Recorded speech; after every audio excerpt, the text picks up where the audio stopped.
जय श्री राधे कृष्ण। आप सभी का आपके अपने YouTube channel VK Mishra present में बहुत बहुत स्वागत है।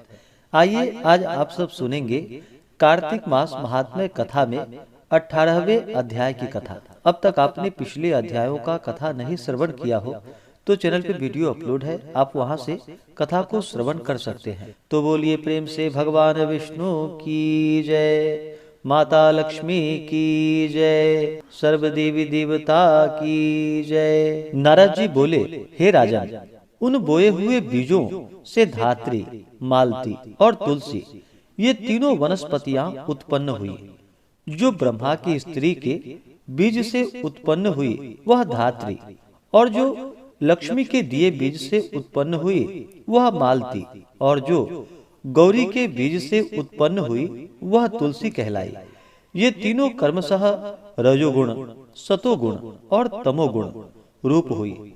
हे राजन, तब स्त्री रूप में वनस्पतियों को देखकर वृंदा के रूप में अतिशय विलास युक्त विष्णु शीघ्र ही उठ बैठे। काम में आसक्त चित्त वाले विष्णु ने उनको प्रीति से देखा। उन तुलसी और धात्री ने भी विष्णु को ही देखा।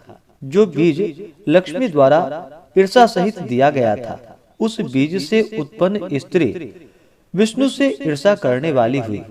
इस कारण अति निंदित वह बर्बरी नाम को प्राप्त हुई।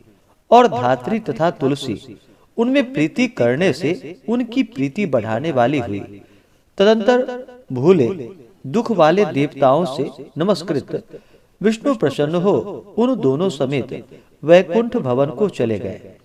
इसी से कार्तिक के उद्यापन के समय तुलसी मूल के निकट यानी कि जड़ के निकट विष्णु की पूजा की जाती है, और वह विष्णु की प्रीति बढ़ाने वाली कही गई है। हे राजन, जिसके घर में तुलसी वन स्थित रहता है उसका घर तीर्थ रूप होता है।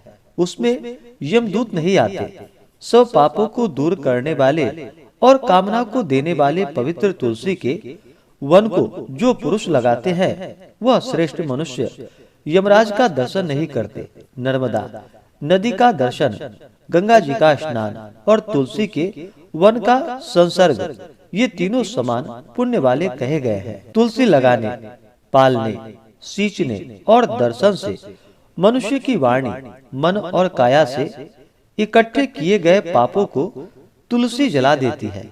जो पुरुष तुलसी की मंजरी से विष्णु तथा शिव का पूजन करते हैं वे गर्भ रूप घर में नहीं आते हैं और निःसंदेह मुक्ति पाते हैं। पुष्कर आदि तीर्थ और गंगा आदि नदी और वासुदेव आदि देवता तुलसी दल में वास करते हैं। तुलसी के मूल में मृतिका जिसके अंग में लगी रहती है, ऐसे पुरुष को सैकड़ों पापों से युक्त होने पर भी यमराज देखने को समर्थ नहीं होते। हे राजन, वह विष्णु के समीप प्राप्त होता है, यह सत्य बात है। जो लोग तुलसी काष्ठ का चंदन धारण करते हैं उनकी देह को पाप नहीं स्पर्श करते। हे राजन, जहाँ जहाँ तुलसी के वृक्ष की छाया हो वहाँ वहाँ श्राद्ध करना चाहिए, क्योंकि वहाँ पितरों को दिया हुआ श्राद्ध अक्षय होता है। हे राजन, आंवले की छाया में जो पिंडदान करते हैं तो नरक में स्थित उनके पितर तृप्त होते हैं। हे राजाओं में उत्तम, मस्तक में, हाथ में, मुख में और देह में जो पुरुष आंवले फल धारण करते हैं वह साक्षात विष्णु रूप है।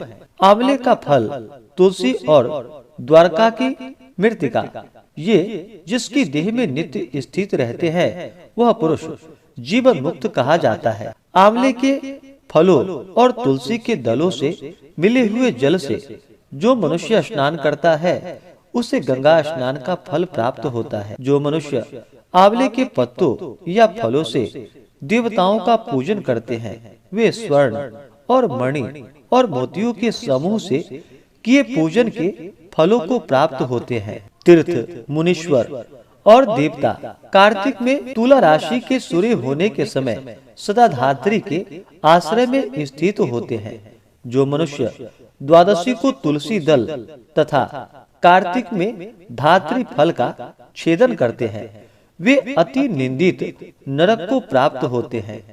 जो कार्तिक के महीने में आंवले के वृक्ष के नीचे विष्णु का पूजन करते हैं, उनको सब क्षेत्रों में विष्णु के पूजन का फल प्राप्त होता है। धात्री और तुलसी के महात्म्य को विष्णु भगवान की महिमा के समान चतुर्मुख ब्रह्मा भी कहने में समर्थ नहीं है।